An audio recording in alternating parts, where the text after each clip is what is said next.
Yes! Tama, eme. Yes, we acknowledge that society and the environment can influence person's mental health.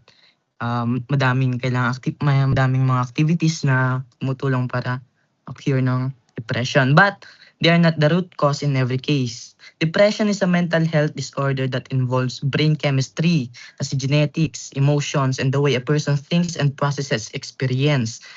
Kaya hindi sapat na sabihin na society lang ang dahilan.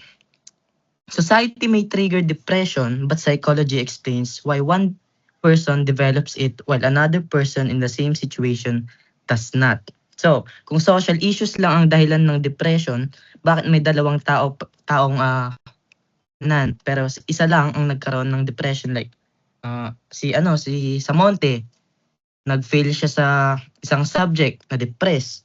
Pero nakakapag-cope siya. Alam niya kung paano bumawi. Kumbaga nag-aral siya mabuti, ganyan-ganyan. Yung isa naman bumagsak sa isang subject, pero di na umalis sa comfort zone niya.